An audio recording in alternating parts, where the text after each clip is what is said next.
Hello, fellow entrepreneurs and trailblazers. So, basically, today we really wanted to speak about the problem statement why a startup fails.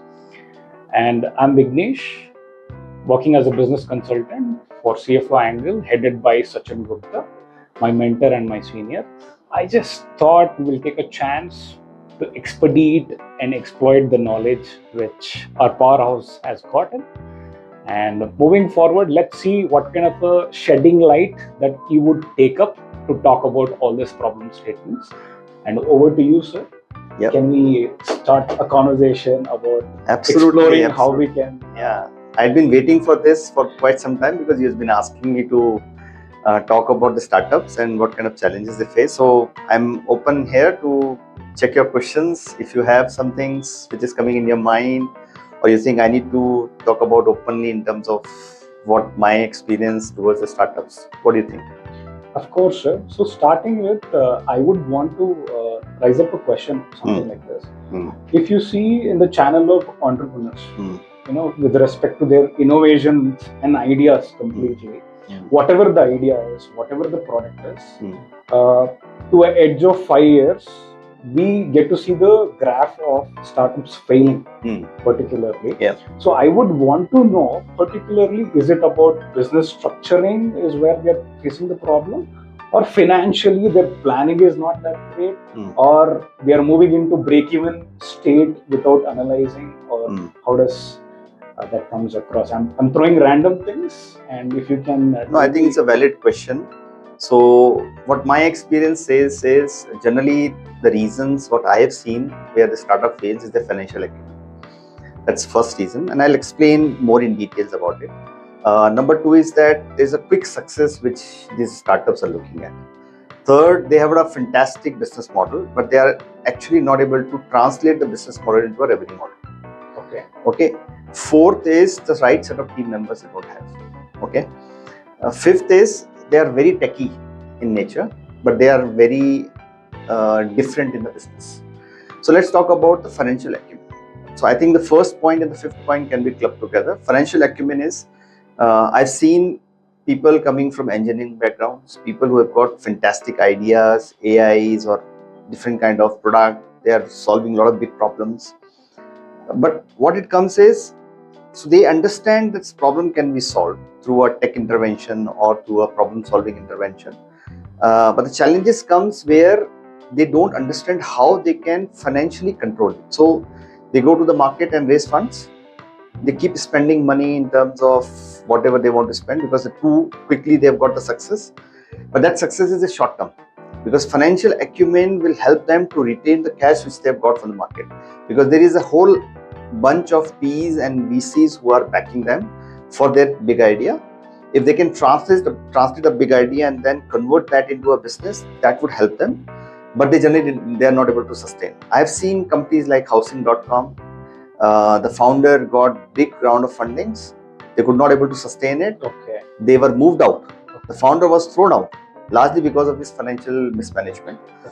You have seen many other companies. I don't want to name because could be of various reasons.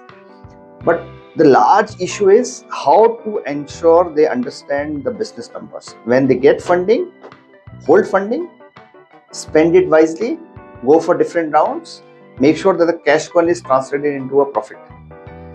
It has to clearly go with the vision. The scaling of the business has to translate into the company spending money wisely to generate profits. Now I have a question, sir. Now I have a question.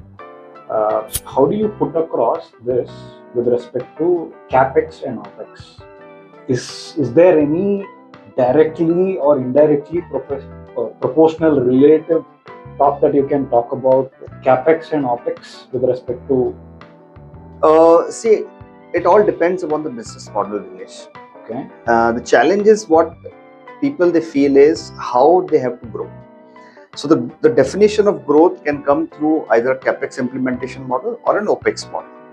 I would ideally suggest that organizations should not invest in capex the initial few years of their career. Because the money is limited.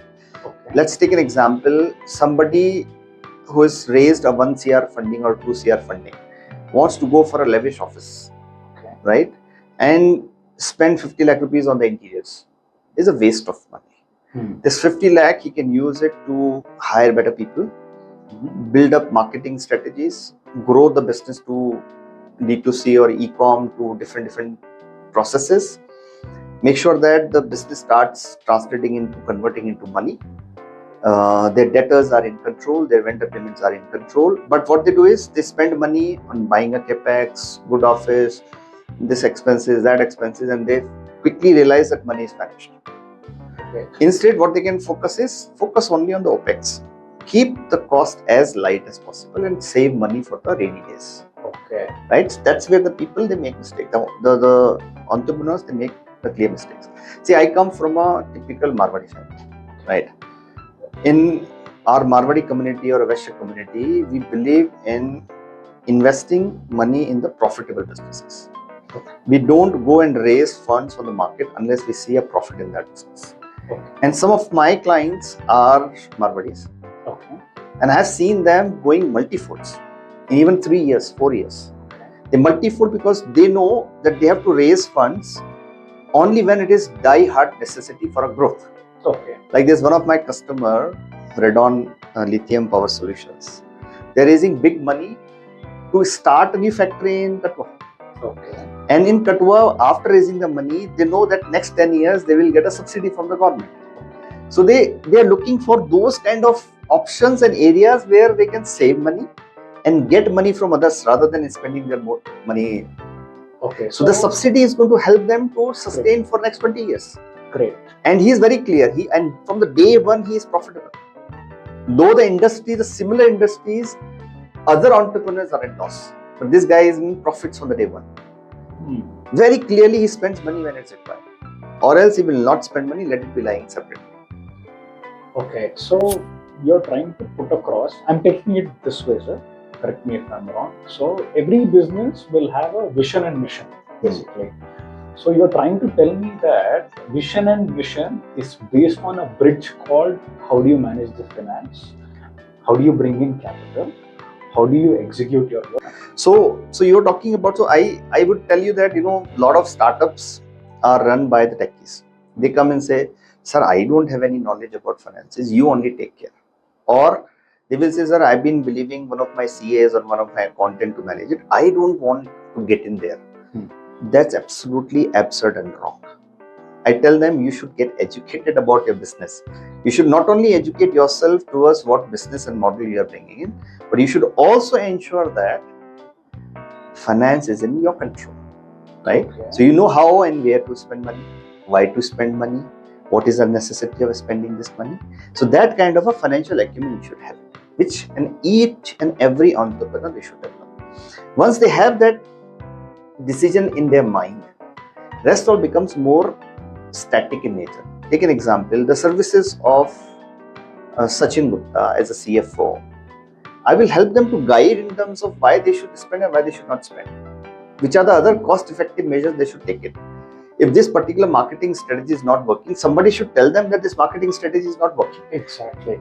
And that helps them to take wise decisions every time they spend money. So that is called a financial acumen development, that they should be in a position to tell that I want you to tell me that these are my pitfalls. These are my area of concerns. These are my issues. And I should develop that acumen to take a decision wisely and correct it. Exactly. That's what is not happening today. Okay. And that's the main reason for startup failures. Where the entrepreneur or the CEO or the co-founder is vigilant enough. I'm not saying that you should be coward to take a decision. I'm not saying that you should be someone who get afraid of taking a decision. Take those decisions. But it has to be informed, confirmed, wise decisions that this is actually required. Like you go ahead and buy a car. What's the need of buying a car? When you need this money to invest in the business. Don't take this money and put in stocks and try and generate an income from there. No, that money you've taken is to grow the business. So grow the business first and then think about the other things. So you're trying to tell the ROI has to be 4x or 5x of whatever investment. It has to be, so all investors are looking for an exit strategy. They want to invest in those businesses where they know that this business over a period of 2 or 3 or 5 years will give them a 1, 2, 5, 10x returns. Okay. And India market today for an IPO, it is at very decent stage. We have just started. Now, don't think that market today is down. India market is just very, very small. We are in, okay, to understand this, currently the India market penetration, the IPO penetration is limited to big four metros. Okay. Okay, even today, the market penetration in Kolkata is lesser. In Madras is lesser. In Bangalore is very less, but the major concentration is either in Delhi or in Mumbai. That too largely in Mumbai.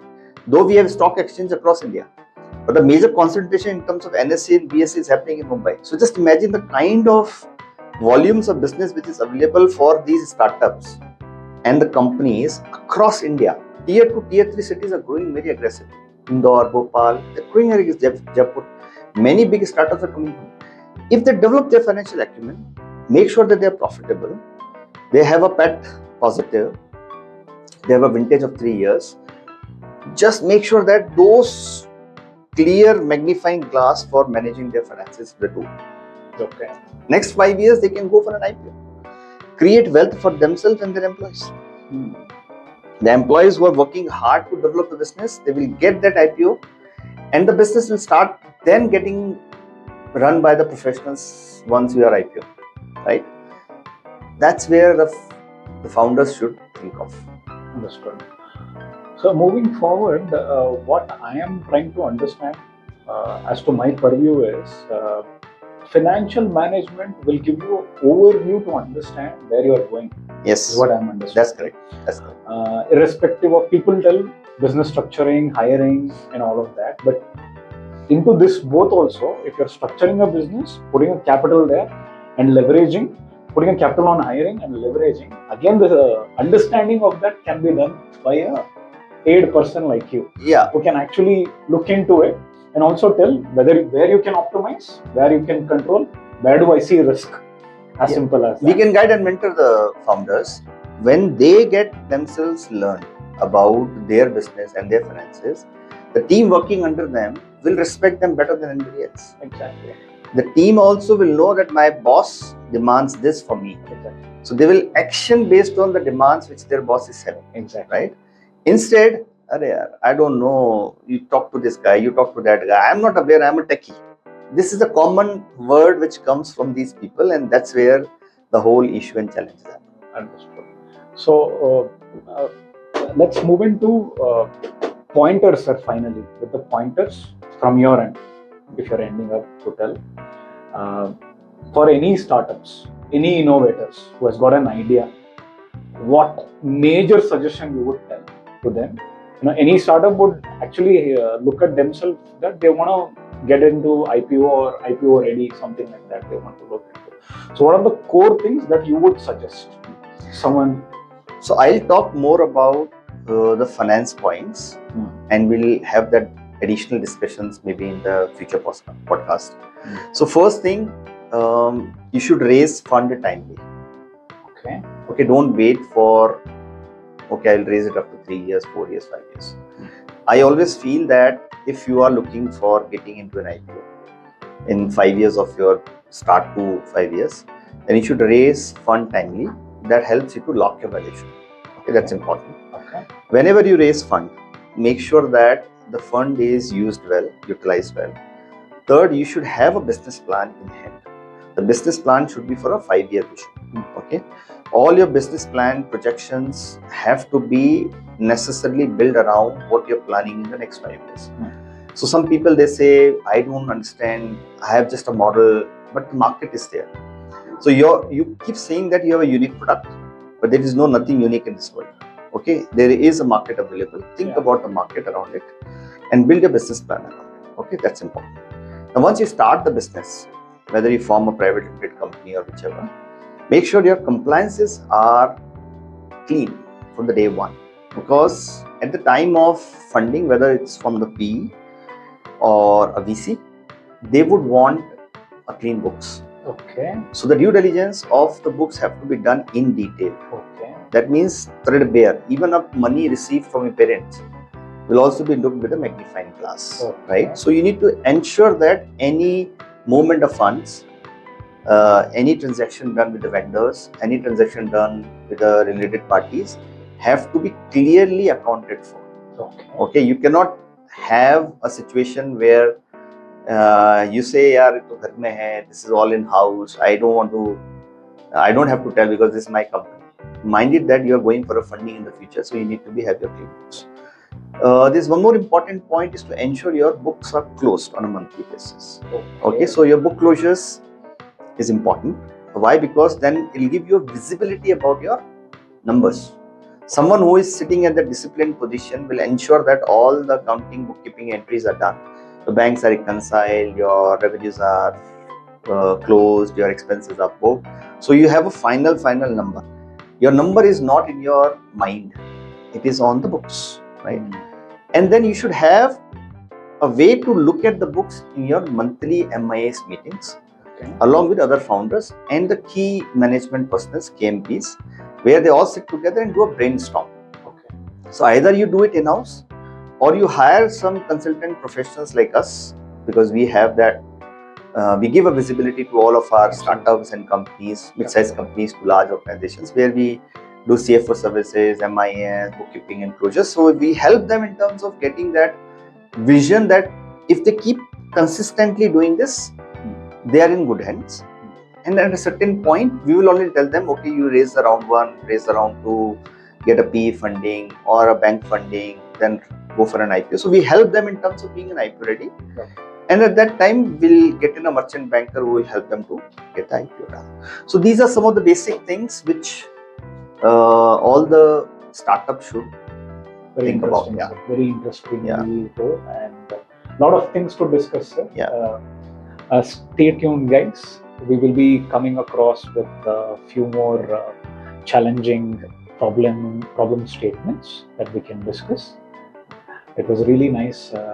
Thank you very much, Vignesh. I think you brought a very big point, and this is actually very close to me because I've been dealing with so many startups. We have a full network of investors. We have a full network of investment bankers, direct HNIs, and who can help them, but they need to be ready. That readiness is where I feel that support is required. There are big companies, D2C brands, e-com brands. I've seen fantastic products available, fantastic services available, but they need that handholding to grow. All right. Thank you, sir. Thank you very much. Thank you very much.